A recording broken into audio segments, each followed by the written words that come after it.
Welcome to the channel. Tonight, we're diving into something more personal because this time the horror came from a swipe. These are 10 disturbing, real Tinder horror stories, where casual chats turned into stalking and first dates took a dark turn. If you thought dating apps were awkward, wait until you see how terrifying they can really get. This is the darker side of modern romance. Let's get into it. I've always loved camping. Or I should say I used to. Back in my early 20s, my cousin Cody and I made it a tradition to go on regular camping trips across Colorado. Just the two of us, roughing it in the woods, cooking over fire, sleeping in tents, the real outdoorsman vibe. Cody's the type who thrives in the wilderness. Eagle Scout, super resourceful, knows how to build a fire with flint and steel, all that stuff. Me? I just like tagging along for the ride. I think I was 22 and he was 23 when this happened. It was one of those weekday getaways we liked to do. Our jobs at the time gave us odd days off, Tuesdays and Wednesdays kind of thing, which was perfect. No crowds. No screaming kids. Just the forest, some steak, a couple beers, and us. This particular trip was to a place called Arapahoe Forest. Cody had been there before and said it was perfect. Quiet, remote, not too many trails and no annoying tourists. For me, it was my first time. We parked near a picnic area that barely had a soul around, laced up our boots, hoisted our gear, and made our way down one of the narrower trails that bled deep into the trees. About 15 minutes into our hike, we found a clearing Cody liked. Big enough to hold 2 tents, a small fire ring, a foldable table, and even space for the little portable stove he always brought. We set up shop. Cody was, as usual, lightning fast with his tent. I struggled like an idiot. Took me 20 minutes. Always did. But it didn't matter because that's part of the charm, right? Struggling with the tent, gathering firewood, building the stone ring around the fire pit. We cheated a bit by bringing fire starter and a lighter. Don't judge us, but we still felt pretty rugged. By the time the fire was going and Cody started grilling up some steak and burgers, the sun was sinking below the treetops. That warm golden light was cutting through the branches, and the smell of seasoned meat over fire made the moment feel perfect. We had some beers, classic rock playing from a Bluetooth speaker Cody had clipped to his pack, and for a while, life was good. If you've never been out there like that, just you, someone you trust, the sounds of the forest, and good food, then I can't explain it. It's peace in a way that hits your bones. It's a vibe. Eventually, the light faded.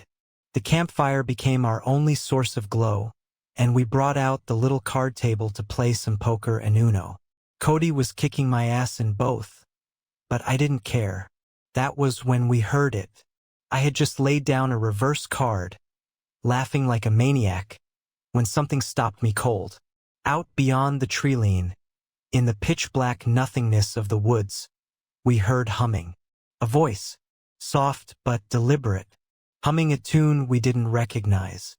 And footsteps, slow, crunching footsteps on leaves and twigs. I paused the music on my phone, and the woods went dead silent, except for that humming. I locked eyes with Cody. His face went flat, serious. "Get the flashlight," he said. I scrambled through my bag, tossing stuff everywhere. By the time I found it and clicked it on, the sounds were gone. No more footsteps. No more humming. I asked him, "Think that's something to worry about?" He hesitated. "Someone's out there," he said. "That's not normal." And that's when I noticed something in his tone. Cody, the guy who once pulled a leech off his leg without flinching, was a little shaken. But we brushed it off. Or tried to. Music came back on, lower this time. We went back to playing Uno, but I couldn't focus. My ears were tuned into every sound beyond the flickering fire. Then a stick landed right in the middle of our campsite. And I'm not talking about a twig falling from a tree. This thing came flying in like someone chucked it. Hard. It smacked the table, scattering our cards, and we both jumped like we were on a hot stove. Cody stood up, scanning the treeline. Then he shouted out into the dark, "Whoever's out there, get a life and F off." That's when we heard the footsteps again. This time they were heading away. I said we should pack up and move. Cody shook his head. "No way we're hiking through this forest in the dark." He was right. We didn't have weapons. Just 2 cans of bear spray. And in his words, "You're not gonna outwalk crazy." So we stayed. He offered to take the first watch. Said he'd stay up and read while I tried to get some sleep. I wasn't thrilled, but I crawled into my tent, zipped it up, and wrapped myself in my sleeping bag. Let me just say this, waking up in the middle of the night while camping is normal. It's cold. You're uncomfortable. Every little sound feels like a monster. I chalked it up to that when I stirred awake. Groggy, disoriented. And then I saw something. Ahead. Just floating at the top of the mesh window on my tent. I thought it was Cody. His silhouette looked similar, but it was too dark to see anything clearly. "Cody," I mumbled. "Is it my turn?" The head didn't move, didn't speak, just stared. Then I heard the zipper. The tent zipped closed, and the head vanished. I laid back for a second, confused. But then something clicked. Something primal. Something that shot ice through my veins. I sat bolt oprejst. "Cody," I said louder. No answer. I unzipped my tent and peeked out. The fire was dead. The campsite was dark. And Cody was nowhere to be seen. I ran to his tent and unzipped it. He was in there, asleep. I almost puked. I shook him awake and whispered frantically, "Someone was outside my tent." He blinked hard, trying to shake off sleep. When he finally processed what I said, his expression changed. He grabbed the bear spray. He said he must have dozed off reading, but he didn't remember hearing anything. I told him I needed to sleep in his tent. No way was I going back alone. He agreed. We both stepped outside to grab my sleeping bag. As I was gathering it up from inside my tent, I heard it again. That humming. It was back. Faint, but definitely real. "Do you hear that?" I whispered. "Yeah," he said, barely audible. We rushed back to his tent and zipped it up. Sat inside, holding our bear spray like it was holy water. I don't know if you've ever truly been afraid. Like, not scary movie afraid, but real, I could die tonight, kind of afraid. It's different. Your brain gets cold. Your thoughts freeze. All you can do is survive. Couldn't sleep. I just laid there listening. The humming never came too close, but it stayed out there.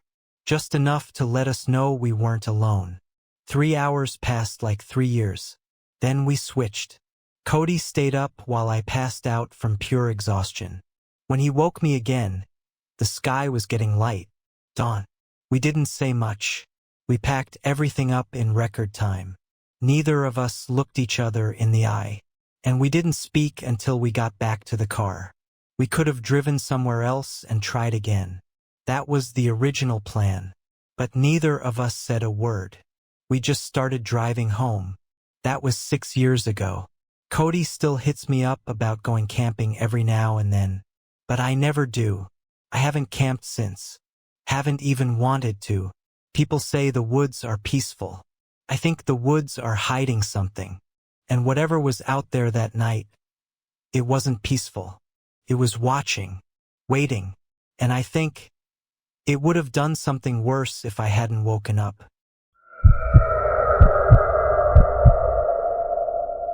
There's something weird about vacation houses. You rent one for a few nights, sleep in someone else's beds, cook in someone else's kitchen. You don't know the history of the place. You don't know who lived there, what happened there, or what kind of people lurk in the surrounding area. You just trust it'll be fine. That's what we did. My friends and I had been planning the trip for months.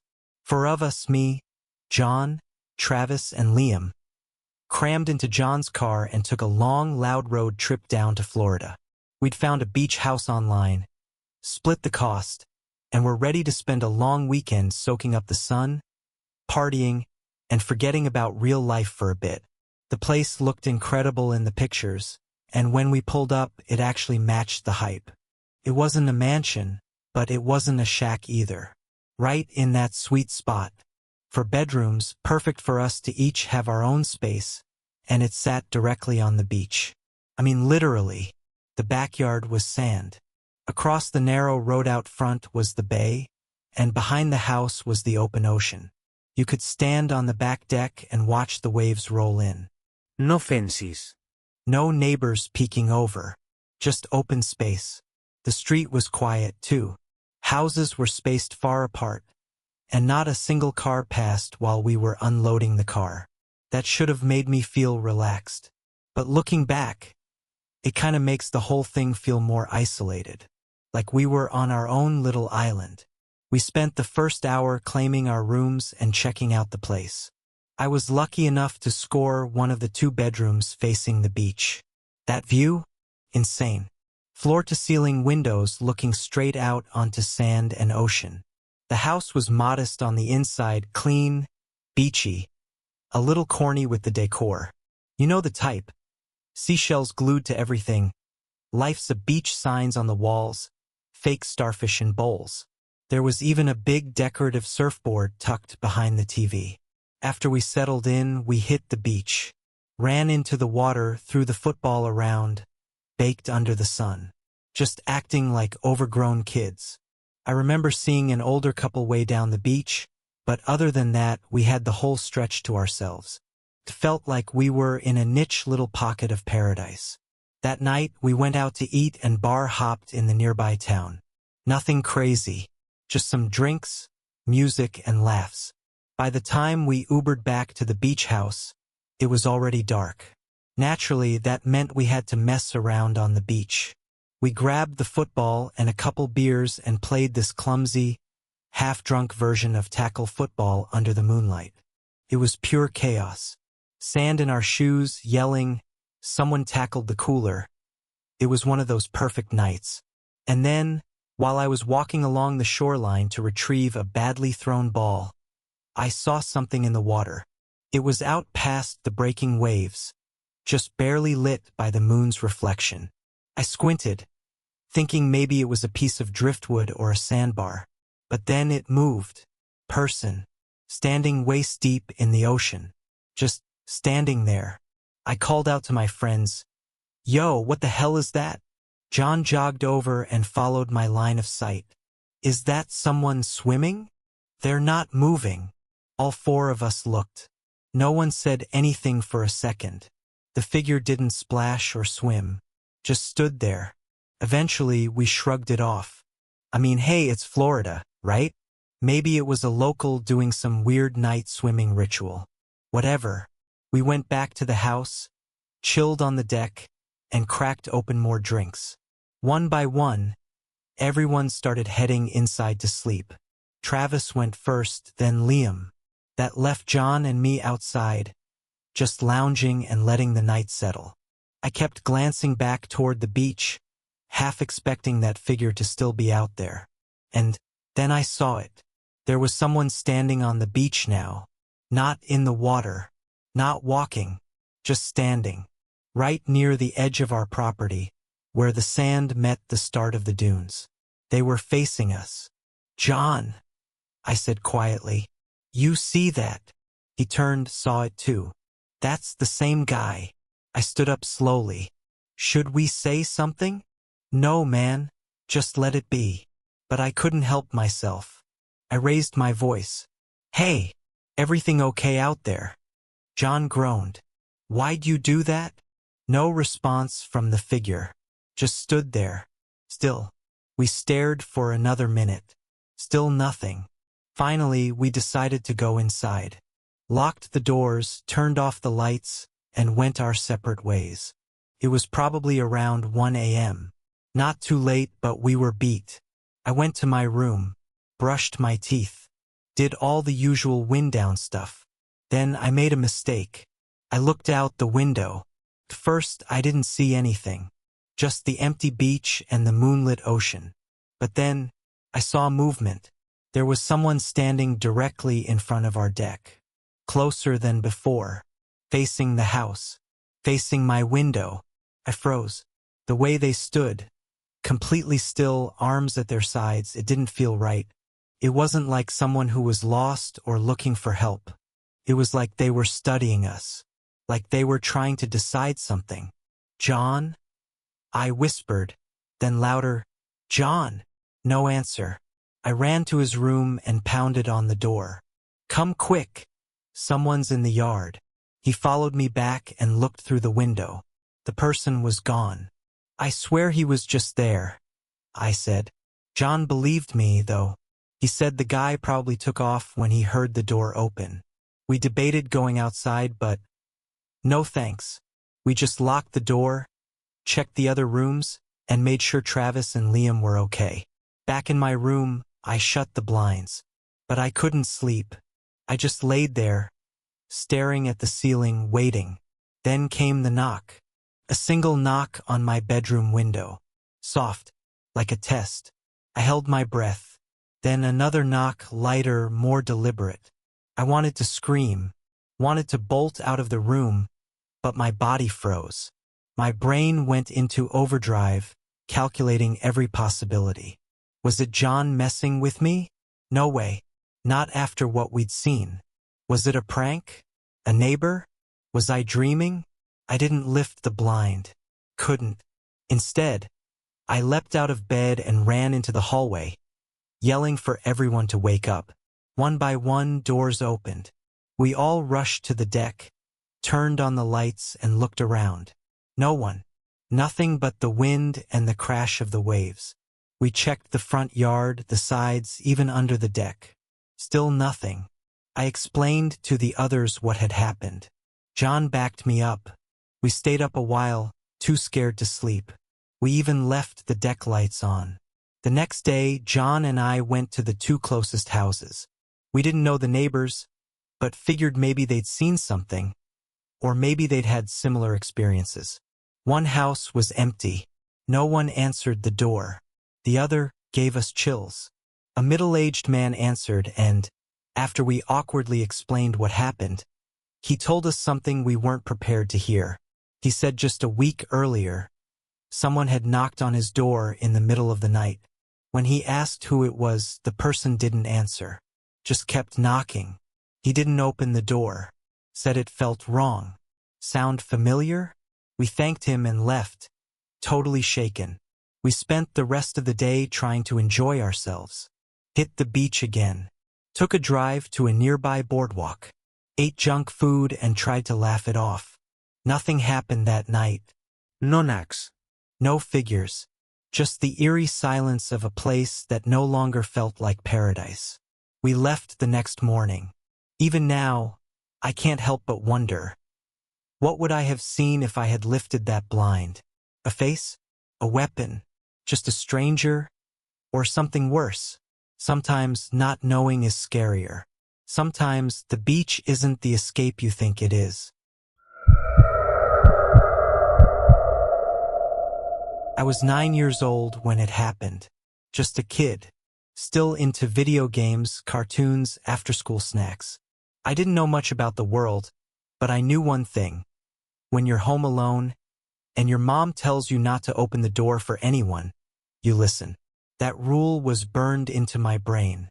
So when my mom had to run out to the grocery store that night and left me home for maybe an hour tops, I wasn't scared. I had my GameCube upstairs, Metroid Prime loaded up, and snacks in the pantry. It was going to be a quiet, solo night. Just me and my game. I was locked in, zoning out, blasting aliens, doing my thing, when the house phone started ringing from downstairs. Now, this was before everyone had cell phones glued to their hands. The landline was still king. And my mom had a rule. If the house phone rings when you're home alone, answer it, just in case it's her. I didn't want to pause the game. I was in the middle of a tough level, but I remembered the rule. So I jumped up and ran downstairs, picking up the receiver around the fourth ring. I checked the caller ID. It was my mom's number. "Hey, sweetie," the voice said. "Can you come outside and help me with the groceries?" First, it made sense. Of course, that's what she always asked when she came home. But something was off. "Mom?" I asked. "Yes," the voice said. "It's me." The tone was warm. Too warm. Like someone trying to sound like a mom. It had a weird lilt to it, like they were mimicking kindness instead of actually feeling it. Something in my gut twisted. I said, "Why do you sound like that?" There was a pause. Then she said, "Like what, sweetie?" It was the second time she'd said, "Sweetie." My mom doesn't say that. Not once, let alone twice in 2 sentences. I hung up the phone. Instantly, I just stood there, staring at the receiver like it might say something else. My heart was thudding in my chest like I'd just run a race. Then the phone rang again. Same number, my mom's. I didn't answer it. Kept ringing. I just stood in the kitchen, staring at it. Then, a few minutes later, it rang again. This time, it was a different number. I didn't recognize it. For some reason, I picked it up, and I wish I hadn't. "Hey, James," a man's voice said. "I know this is going to sound weird, but it's your dad. I'm outside." I froze. "What?" was all I could manage. "It's me," the man said again. "I have a lot to explain. I'm outside." I hung up. Hard. "Now, here's something you need to know. My dad had died when I was 3. I didn't remember much about him. Just a few photos. Some stories from my mom. There's no way in hell it was him." That's when I realized this wasn't a prank call. It wasn't a scam. Whoever was calling, they knew my name. They knew I was home alone. And now they were outside. The phone started ringing again. I didn't answer. Then it rang again. And again. Then came the knock. A slow, steady knock at the front door. Not frantic. Not polite. Just patient. I crept around the kitchen wall and peeked at the door. There was a figure standing there. A man's voice, muffled by the door, said, "James, it's your dad. Open the door." "No. No. I backed away. My chest was tight. My hands were shaking. My brain felt like static. Then the doorbell rang. And then the doorknob jiggled. Whoever it was, they were trying to get in. That's when I did something no 9-year-old should ever have to do. I grabbed the house phone again and dialed 911. The dispatcher picked up quickly and asked me a series of questions. I told them everything. My mom was gone, someone was pretending to be her, then pretending to be my dad, and now they were outside. The dispatcher told me to find a room with a lock. Something I could barricade myself in until the police arrived. I ran to the downstairs bathroom and shut the door. Locked it. Turned off the light. Hid behind the hamper. And then I heard them again. Whoever it was moved around the house. I could hear footsteps on the porch, then on the gravel. They were checking the windows. I heard a window rattle on the side of the house. Then another. They were testing all of them. Every door. Every window. They were trying to find a way in. It was like a horror movie, but real. And I was the only one in the house. Every creak of the floorboards, every gust of wind, every sound made me jump. The dispatcher stayed on the line, calmly talking to me, telling me to stay hidden and stay quiet. Eventually, she said, "Okay, James, the officers are at your front door. You can come out now." I opened the bathroom door slowly. The house was still. I tiptoed to the front door, looked through the peephole, and saw 2 uniformed officers standing there. I let them in, and the second I did, I broke down. All the fear, all the tension, it just poured out of me. They searched the house and the yard.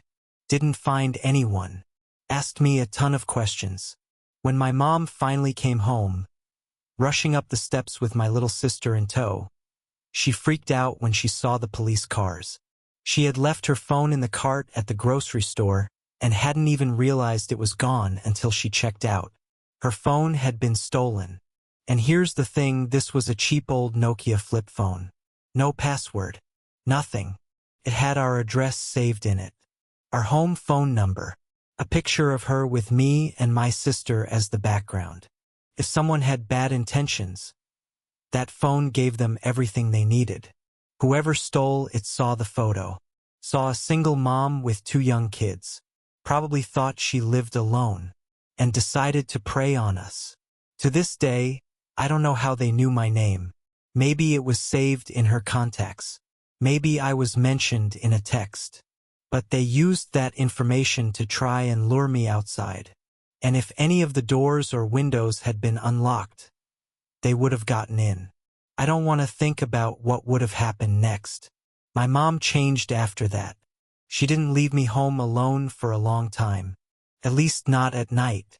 She changed her phone habits, got better security. Shook her. Shook both of us. I'm older now. I lock everything. I don't answer calls from numbers I don't recognize. And I never forget the sound of that voice on the other end of the phone, pretending to be my mom. Or the way that man knocked on the door and said he was my dad. You grow up thinking monsters live under your bed. But the real monsters, they live outside your front door. And sometimes they know your name. I moved into that apartment thinking it would be a fresh start. I'd just gone through a messy breakup, left the job I hated, and needed somewhere quiet to reset my life. When I found a 1-bedroom on the 3rd floor of a small apartment building just outside the city, it felt like the perfect spot. It was older, like built in the 70s, but well-maintained, tucked away on a side street and dirt cheap for the area. That should have been a red flag. But I was desperate. I signed the lease and moved in within a week. First, everything was fine. The walls were thin, yeah, and the neighbors were kind of standoffish, but I chalked that up to city life. The guy who lived directly below me, I'll call him Darren, seemed normal enough. Mid-30s, lived alone, quiet. I met him in the stairwell the first week, exchanged hellos, and never really saw him again. That changed after about a month. I'd started hearing noises coming from his apartment late at night. Not the normal kind of noise, no TV, no music, not even footsteps. Just voices, muffled, low, almost like a one-sided conversation. First, I assumed he was on the phone. No big deal. People talk late. But it started happening every night. Always between 1 and 2 a.m. And it was never 2 people talking. Just him. Whispering. Rambling. Sometimes laughing to himself. Other times, angry. Like violently angry. One night, I pressed my ear to the floor. He was ranting. Whispering fast and low. Then suddenly yelling. At no one. You think I don't see it? You think I don't know what you're doing? Then silence. Then laughter. I backed away from the floor and sat there in the dark, unsure if I was overreacting or if I should be scared. Then came the knocking. Not on my door. On my wall.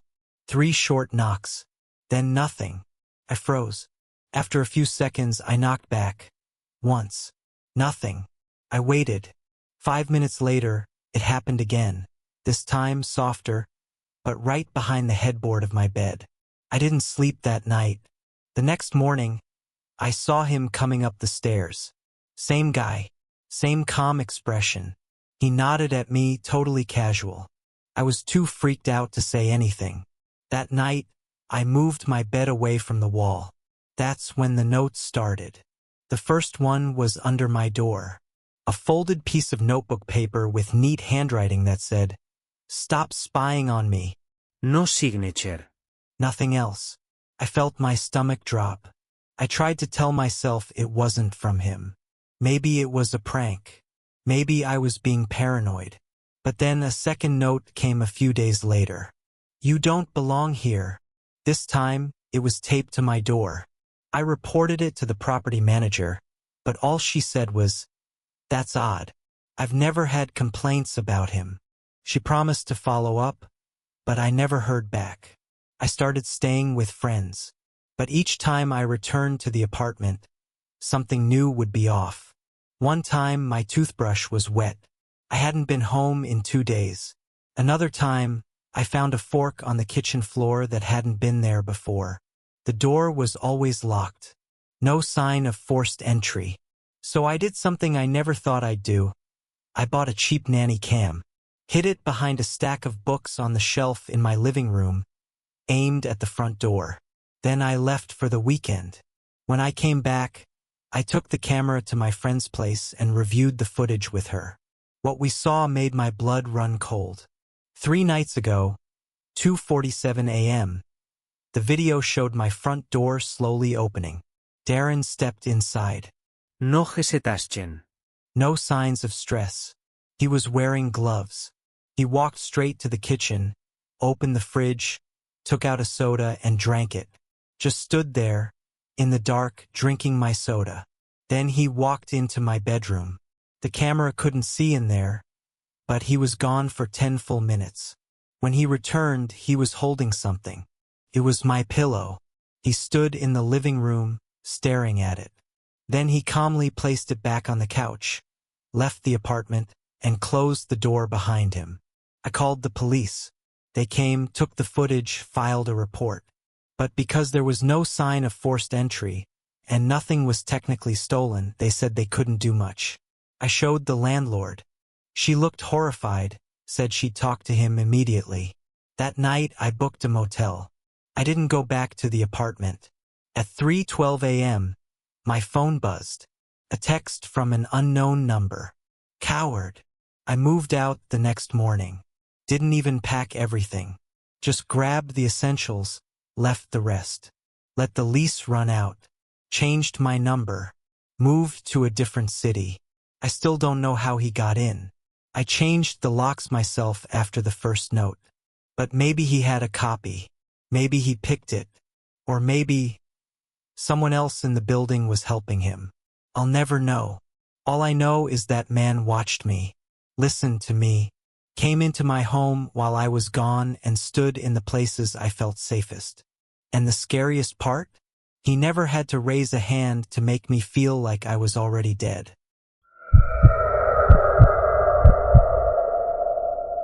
When I first moved into the duplex, it felt like a win. I'd been saving for a year, trying to find a place away from the chaos of shared apartments and loud neighbors. This place was affordable, tucked at the end of a quiet cul-de-sac, and came with one shared wall and a roomy attic. The landlord told me the unit next door was vacant and had been for a while. He said he'd let me know when someone new moved in. That never happened. But it wasn't the neighbor that ended up scaring me. It was what or who was in the ceiling. It started with noises. You always expect a little creaking in old houses. The kind of harmless pops and groans that come from with settling, changes in temperature, that sort of thing. But this was different. The first night I heard it, I thought maybe an animal had gotten into the attic. A raccoon, maybe. There were soft scraping sounds above my bedroom ceiling, followed by a slow drag, like something being pulled or slid across wood. It was about 2 a.m. I turned on a podcast to drown it out. But it happened again the next night. And the next. So I called pest control.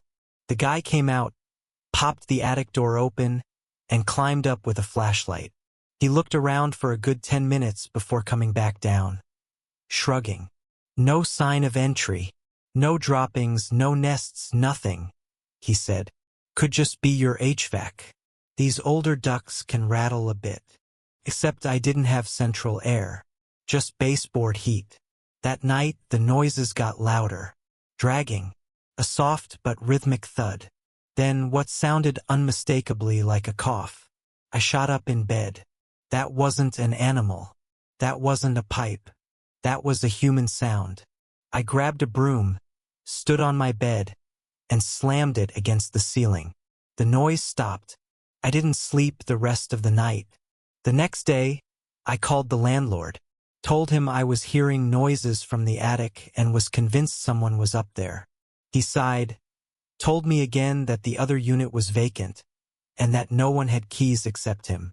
He even came by and did a walkthrough, checked the crawl space, the doors, the windows. Everything was locked. Everything looked normal. He left with a smile and said, "You've got the overactive imagination of a horror fan."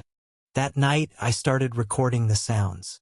Just a voice memo app on my phone, left running while I tried to sleep. And in the morning, I listened. Dragging, shuffling, a cough. And then at exactly 3:14 a.m., a voice. Low, male, gravelly. "She's still here." I played that part over and over. At first, I thought maybe it was coming from outside. Maybe someone walking past on the street. But I lived at the back of the building, facing nothing but woods. I played it again. "She's still here." I reported it to the police. They took me seriously at first. A young officer came out, checked the attic, even looked for footprints or signs of forced entry. Nothing. He recommended I install cameras. So I did. I bought 2 motion sensor cams and set one up in the living room, pointed toward the attic hatch, and the other in the hallway facing my bedroom. I didn't tell anyone. A few days went by with no sounds. Nothing suspicious. I thought maybe it was over. Maybe whoever or whatever had been up there was gone. Then one morning I checked the footage. At 2:57 a.m., the attic hatch opened. It opened slowly, no creak, no sound, but visibly lowered. A hand appeared, then a face. A man's face. Gaunt, pale, dirty. He lowered himself into my living room, barefoot, wearing what looked like a stained white shirt and dark pants. He stood there for a full minute, just breathing. Then he walked into the hallway and stared at my bedroom door. He never entered, just stood there, then turned around and climbed back into the attic, closing the hatch behind him. I lost it. I packed a bag, left the house, and called the cops again. This time in a panic. I emailed them the footage. They brought in a team. Turns out, the wall between the 2 duplex units had a small access panel in the attic, hidden behind insulation. The other unit, the one the landlord swore was vacant, it had a mattress on the floor, empty cans of food, a small pile of clothes. Someone had been living there. Not officially, not legally. He'd found a way in through a window months ago and had been squatting, unnoticed, ever since. When he heard me move in, he didn't leave. He hid. He stayed in the attic, listening, watching. They found boot prints in the insulation above my room. Trash stuffed between the joists. My name scribbled on a scrap of paper. They never caught him. He was gone by the time police cleared the space. But he'd been there, every night, inches above my head, whispering, coughing, talking to himself, talking about me. When I moved into my new apartment, small place, 2nd floor of a quiet, older building, it was exactly what I needed. Nothing fancy, just safe, affordable, and quiet. The kind of place where you recognize your neighbors' faces but never learn their names. Except his. He was always out there. Every morning, around 6 a.m., like clockwork, I'd see him walking this big, shaggy dog. Maybe a German Shepherd mix, maybe something else. I don't know dogs that well. He looked like a normal guy. Late 40s, maybe early 50s. Clean-shaven, wore a baseball cap and a windbreaker, no matter the weather. First, we just nodded. Then came the occasional good morning. No big deal. But then it started getting weird.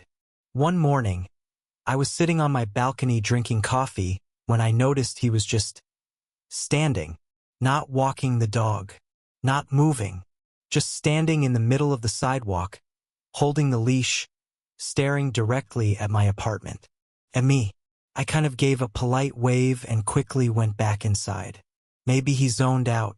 Maybe he wasn't even looking at me. But the next morning, he was there again. Same spot. Same stare. No wave. No nod. Just still. After that, I started timing my mornings differently. I'd wait until later to leave for work or drink coffee inside, out of view. I figured maybe I was overthinking it. But then one night I got home late, like 1:30 a.m. late. I parked down the street, got out, and as I was walking toward my building, I saw something in my peripheral vision. The man, standing at the corner under a street lamp, the dog by his side. No list.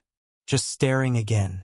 I didn't say anything, just went inside fast, locked the door behind me, and stood there in the entryway, heart pounding. I waited, peeking through the blinds, but he didn't walk by. He didn't leave. He just stood there. The next day he acted like nothing happened. Smiled as I passed him on the way to my car. Said morning, like it was any other day. I didn't respond. I started asking around casually, "Hey, do you know that guy who walks the big dog every morning?" My neighbor downstairs, an older woman named Luand, just shook her head. "I've never seen anyone walking a dog around here," she said. Is er here? "What do you mean?" "He's out here every day." She looked confused. "I've lived in this building for 8 years. Only dogs here are mine and Tommy's on the first floor. No big dogs, and certainly not that early." That night I couldn't sleep. I kept thinking about what she said, wondering if I was going crazy, if somehow I was hallucinating this guy. So, I did what anyone paranoid and technologically capable would do.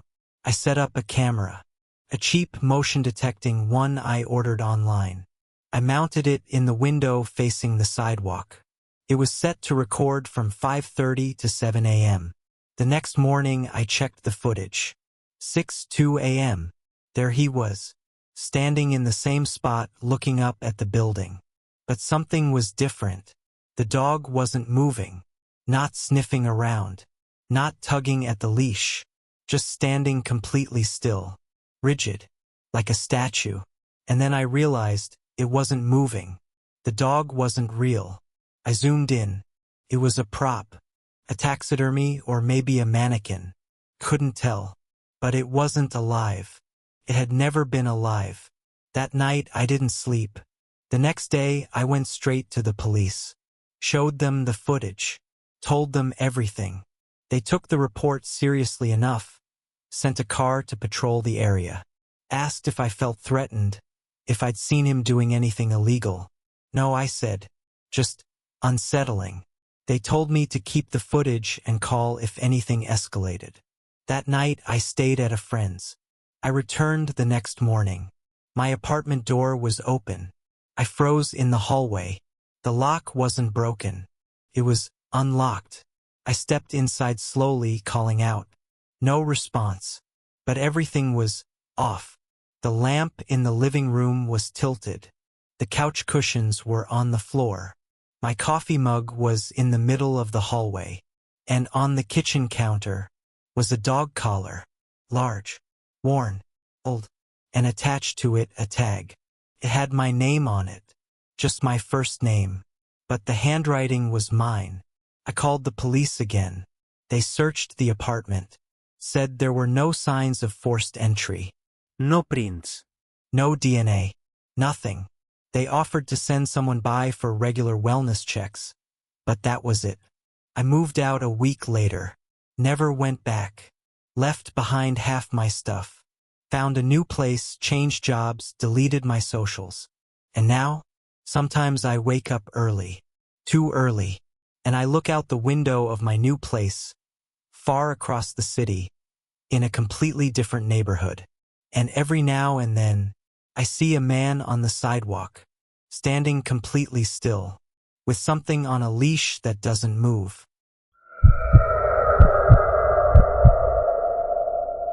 When I was 25, I moved into a 3-bedroom apartment in a college town just outside Portland.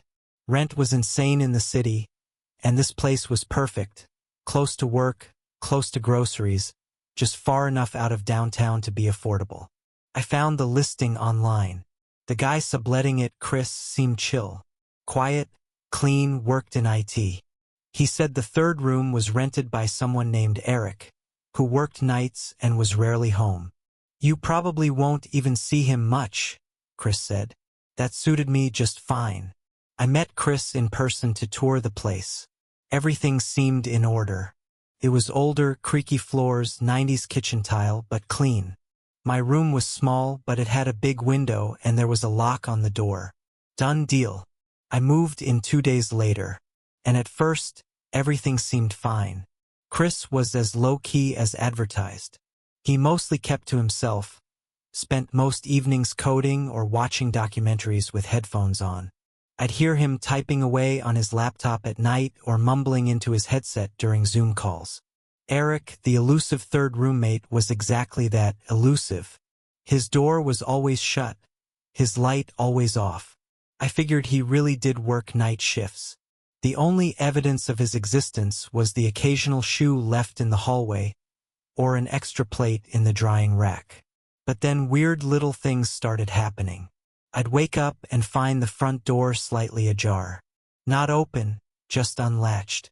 Just enough to make me wonder if I forgot to lock it. Sometimes I'd go into the kitchen in the morning and find things rearranged, like the coffee mugs swapped with the bowls. Nothing major, just off.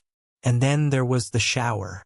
Every night, around 3:00 a.m., I'd wake up to the sound of the shower turning on. Not a full-blast hotel-style power rinse. Just a slow, steady stream, like someone was standing in it, not moving. I brought it up to Chris once, kind of casually. Hey, does Eric take showers in the middle of the night? He looked up from his laptop. Huh. The water running at 3 a.m. I keep hearing the shower come on. Oh, yeah, that's probably him, Chris said.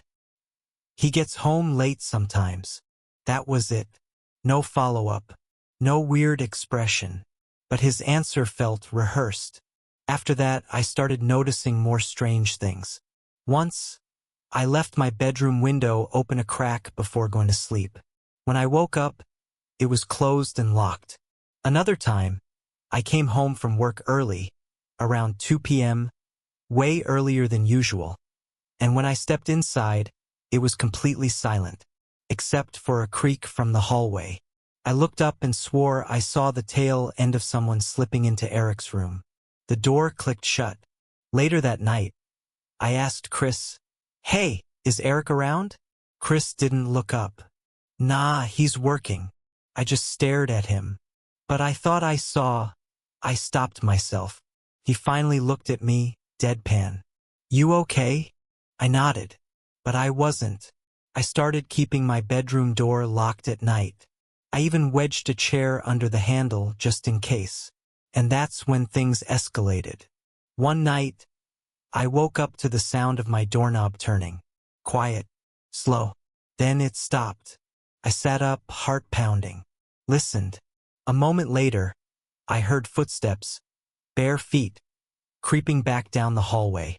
I didn't sleep the rest of the night. In the morning, Chris was in the kitchen, sipping coffee like nothing happened. I stared at him, waiting for him to say something. He didn't. That day, I went to a locksmith and asked him to install a double lock on my door, the kind you can only unlock from the inside. He did it the next day while Chris was out, and for a while I felt safer, until the messages started. The first one was under my door. Just a ripped piece of notebook paper with one word written in pencil. Why? No signature. Nothing else. A few days later, another note showed up. You shouldn't lock yourself in. That was the night I started sleeping with a knife on my nightstand. I was losing it. I knew I was. I stopped going out. I installed a motion sensor in my room. I bought a tiny camera and pointed it at the hallway through the crack under the door. And that night, everything unraveled. At 2:57 a.m., the hallway camera triggered. I woke up and looked at the feed. The figure was standing right outside my door, crouched low, almost crawling, wearing nothing but boxer shorts. Chris. He was just staring at my door. Then, after a full minute, he stood up and walked back down the hallway. I didn't sleep. In the morning, I waited until he left for work. Then I opened Eric's door. I know I shouldn't have, but I needed to know. The room was empty. No bed. No dresser. No clothes. Nothing but a pile of neatly folded towels in the corner. Eric didn't exist. There never was a third roommate. Everything, the extra dishes, the shoes, the shower, was Chris. He was pretending, maintaining the illusion that someone else lived there. For my benefit, or his, I packed my stuff in under an hour, left everything I couldn't carry, slept in my car that night and signed a lease elsewhere the following week. I never went back, never spoke to Chris again. When the landlord followed up asking why I broke the lease, I just said, personal safety concerns. That was enough for them. I still don't know what Chris wanted. To scare me? To trap me? Or was I just a passive player in whatever twisted world he'd created inside that apartment? I've told a few people since then, and the part that always chills me the most isn't the notes. It's the shower, because the more I think about it, the more I'm convinced Chris wasn't just pretending there was a roommate. He was becoming one. I used to freelance from home. Graphic design mostly. It was great. I could sleep in, wear sweatpants all day, eat whenever I wanted. The freedom was addictive. But after a while, I started feeling the need for structure. For some kind of normal routine, a schedule. You don't realize how much that matters until you've gone without it for a while. So, I started going to this little coffee shop just 3 blocks from my apartment. It was quiet, had good Wi-Fi, and the baristas knew me by name after the first week. I'd post up by the window with my laptop, headphones in, and just work for hours. No distractions. At first, it was perfect, until I noticed him. Middle-aged guy. Always wore the same jacket, a faded green windbreaker. Hair slicked back like he was stuck in the 90s. He wasn't a regular, at least not at first. The first time I saw him, he came in, didn't buy anything, just sat at the table across from mine and stared out the window. Whatever. Public place. I didn't care. But then he started showing up more. Every day. He'd sit in the same spot. Never brought a laptop. Never even pulled out a phone. Just sat there. Watching. At first, I thought he was people watching like a harmless weirdo. But the more I paid attention, the more I realized he was watching me. Not the baristas. Not the other customers. Me. One day I tested it. I changed seats. Moved to the far end of the shop, near the bathroom, completely out of his line of sight from his usual table. He didn't sit in his spot. He sat across from me again. Didn't say anything. Didn't smile. Just stared. I brought it up to the manager, a guy named Evan who was cool and pretty laid back. He said he'd noticed the guy too. Said he'd spoken to him once, but the guy didn't really respond. He's not breaking any rules, Evan said. But yeah, I'll keep an eye on him. That should have reassured me, but it didn't. The next time I went in, I found a folded piece of paper sitting on my usual table. No envelope. No name. I opened it. I like the way you work. That was it. No signature. No explanation. Just that sentence written in blocky, shaky handwriting. I left immediately, told myself it was just a fluke. Maybe someone being weird, maybe even Evan trying to be funny in a very unfunny way. But then it got worse. I started seeing him outside the cafe. First, he was across the street from my apartment, just standing there, not moving. Then, a few days later, I saw him again, on the train platform while I was headed into the city for a client meeting. I never saw him board the train, never saw him leave. He was just there, watching. I stopped going to the coffee shop, started working from home again, bought blackout curtains, got a little paranoid. Sure, but it was better than being stared at by some silent creep every day. Then one night, I heard a knock at my door. I wasn't expecting anyone. I didn't move, didn't even breathe. The knock came again. Then I heard footsteps. Slow, deliberate, moving past my window. I crawled to the floor, pulled back the curtain just an inch, and peeked outside. No one. But the next morning I found another note, tucked into the crack between the door and the frame, barely visible. You stopped working. Why? I called the police. They came out, took a report. I showed them the notes, described the man. But there wasn't much they could do. No crime had been committed, technically. They recommended a camera, maybe a restraining order, if I could get a name. That was the problem. I had no idea who he was. So I went back to the coffee shop one last time. I waited until the middle of the afternoon when it was busy. Sat at the back, near the rear exit, watching the front door. Sure enough, around 2:15 he walked in. Sat at his usual table. No coffee. No laptop. Just stared ahead. I pulled out my phone and snapped a picture. Then I left. Walked straight to the police station and gave them everything I had. The photo, the notes, my timeline, my address, the whole story. They promised to follow up. A week passed. I didn't see him again. No notes. No knocks. No weird sightings. I started to relax. Until one night, while watching TV, I heard a soft tapping at my window. Not a knock. More like a scratch. I looked and there he was, standing just outside. I live on the second floor. There's no balcony, no fire escape, just flat wall. And he was standing there, level with me, staring in through the glass. I screamed, called the police. They came fast. But by the time they got there, he was gone. They searched the area, found no footprints, no ladder, no signs of forced entry. Nothing. But when I walked back into my living room, there was one final note taped to the inside of my window. I'll keep watching. That was 3 years ago. I moved across the country. New job.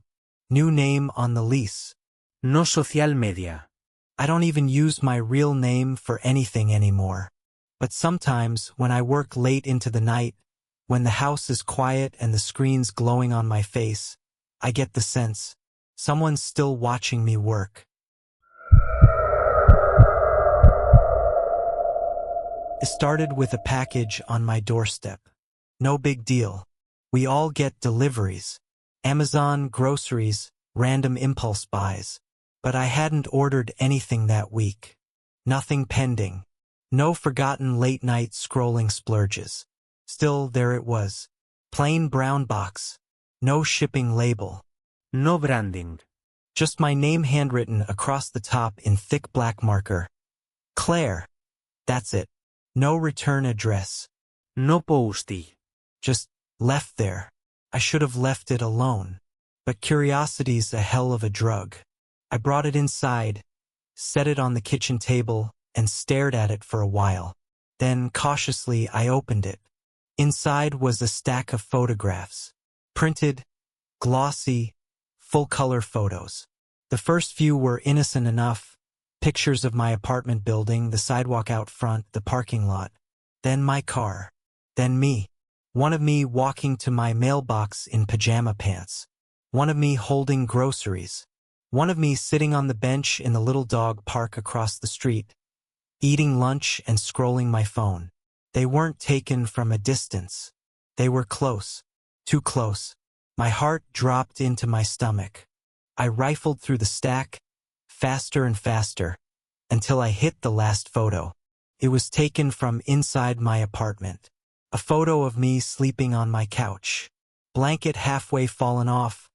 Laptop open next to me. Face turned to the side. The angle, it came from the hallway. Inside my home. I screamed, dropped the box, locked every door and window, even though they already were. Then I did what most people would do. I called the police. 2 officers came within 10 minutes. They took the photos, dusted the box, asked a million questions. Did I have enemies?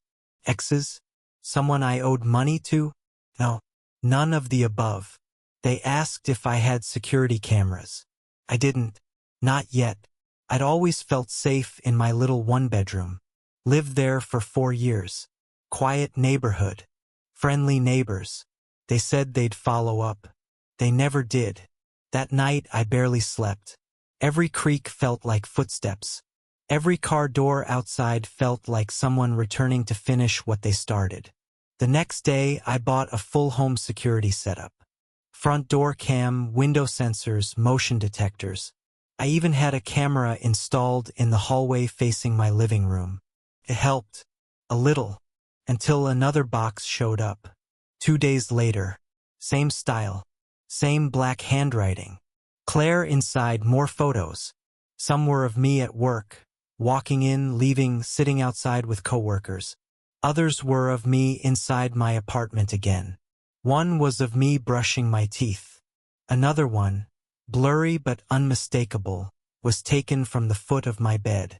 I ran to the hallway cam footage. Nothing. No alert. No motion detected. No sign of anyone placing a box on my doorstep. It was just there one moment to the next, like it had blinked into existence. I called the police again. They filed another report. Said they'd escalate it. They never contacted me again. That's when the dreams started. I'd wake up in the middle of the night, heart pounding, convinced someone had been in my room. Sometimes I'd swear I saw movement in the shadows. Once I woke up to the hallway light on, one I never use. I started carrying pepper spray around the apartment. I started sleeping with the lights on. Then I noticed the smell. It wasn't strong. Not at first. Just this faint, metallic, almost sour odor that drifted in from the vents. I thought maybe something died in the walls. A mouse, maybe. I called maintenance. The guy they sent said he couldn't find anything, but he'd poke around in the ducts. When he came down from the attic, he looked off, pale, a little shaken. I asked what was up. There was something up there, he said. Just a sleeping bag and a bunch of wrappers. But he didn't finish his sentence, just shook his head. Someone's been living in your crawl space. I moved out the next day. Didn't even bother breaking my lease. I just left, put my stuff in a storage unit and crashed with a friend while I found something new. A week later, she got a package. Same box, same black writing. But this time, it said, "We're not done, Claire." She didn't even know my name. Not my real one. I'd been going by my middle name since college. My social media was private. My address wasn't public. I didn't even order food delivery under my real name anymore. And still, they knew. I don't know how long they were watching me. I don't know how they got in, how they got out, or who they are. But whoever left those boxes, they weren't guessing. They knew everything. They watched me eat, sleep, cry, laugh. They walked through my home while I wasn't looking. And somehow, they wanted me to know. When I moved into apartment 3B, I thought I'd found a hidden gem. It was cheap, like suspiciously cheap for the area. But the landlord said it was just because they were trying to fill the unit quickly. People don't like third-floor walk-ups, he told me with a shrug. It was clean, quiet, and had tons of light. I signed the lease the next morning. The first weird thing I noticed was the mailbox. It still had someone else's name on it. K. Mercer. I texted the landlord to let him know. He said he'd have it updated by the end of the week. I didn't think much of it, but mail kept coming. Letters, postcards, a magazine or two, all addressed to K. Mercer. I stacked them in a drawer by the door, figuring I'd hand them over when the landlord came by. But then I got curious. After about a month, I opened one. It was handwritten, just a single page, slanted cursive. "Please call me. We're worried about you." No name, no phone number, no return address, just that. I opened another one the next day. "Are you still in the city? Your mom's not doing well. She keeps asking about you. Felt wrong reading someone else's mail. But something about it didn't sit right. I kept thinking, why didn't the previous tenant forward their address? And then I found the photo. It was tucked under the kitchen sink, inside the cabinet, behind the pipes. Looked like it had slipped down there and stayed hidden for a long time. It was of a woman in her late 20s. Shoulder-length brown hair, kind smile. Standing in front of the same window I now sat by every morning. On the back, written in pen, Caitlin, first day in 3B. I stared at it for a long time. Something felt off. I didn't know why yet, but it did. A week later, the upstairs tenant knocked on my door. She was older, maybe in her 60s. I'd seen her around the building, walking her dog, checking the mail. But we'd never really talked. I just wanted to say, "Be careful living in that unit," she said quietly. I blinked. Sorry. She leaned in, voice low. The last girl who lived there. She was always nervous, always checking the locks. One night she knocked on my door crying, saying someone had been inside her apartment while she slept. I swallowed hard. Did she call the cops? She said she did, the woman replied. But no one ever came. A few days later, she was just gone. Never even picked up her security deposit. That night, I didn't sleep well. I kept staring at the photo of Caitlin, at the handwriting on the back. First day in 3B. My first day in 3B had felt normal. Hers clearly didn't end that way. The next morning, I checked all the windows and doors again. Nothing looked tampered with, but I couldn't shake the feeling I was being watched. A few nights later, I was brushing my teeth when I heard something creak in the hallway. I turned the water off and listened. Another creak. Then, so soft it was almost nothing, I heard a whisper. "Are you awake?" My body went rigid. I couldn't move. The voice was inside the apartment. I grabbed the closest thing I could, my hairdryer, and stepped into the hall. Nothing. The lights were still on. The door was locked. The windows closed. I searched every closet, under the bed, behind the shower curtain. No one. I told myself it had to be the pipes, or my imagination, until the next night, when I woke up and the hallway light was on. I always turn it off before bed. Always. The night after that, I found a set of fingerprints on the inside of the living room window. Small, like a woman's. But here's the thing. I hadn't opened that window since I moved in. I texted the landlord, asked him if anyone else had keys to the unit, asked about the previous tenant, asked if he'd really changed the locks. He said he had, then sent me this. "Please stop snooping around. I'm not interested in stirring things up. Just enjoy your time in 3B. That was the last time he answered any of my messages. I installed a camera in the hallway. I didn't tell anyone, and what I caught still makes me sick to think about. At 2:14 a.m., the door to my coat closet opened. No one had walked up to it. No one passed by. It just slowly opened. A woman stepped out. Same woman from the photo. Caitlin. Hair longer now. Messier. Skin pale. She stood in the hallway, staring at my bedroom door for what felt like forever.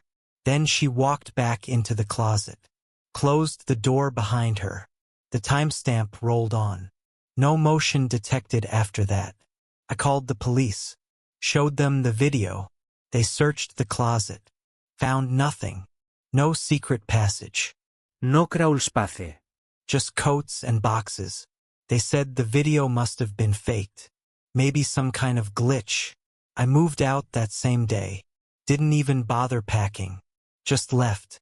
A few weeks later, I tried searching her name online. Caitlin Mercer. No obituaries. No missing persons reports. No Facebook. Nothing. It's like she never existed. Or maybe she still does. Somewhere inside that third-floor walk-up, waiting for the next tenant to check the mail. If these stories made you think twice before swiping right, you're not alone. Real horror doesn't always wear a mask. It might just send you a message. For more true horror stories that hit close to home, don't forget to like, subscribe, and hit that bell. I've got more terrifying tales on the way, and trust me, you won't want to miss what's coming next.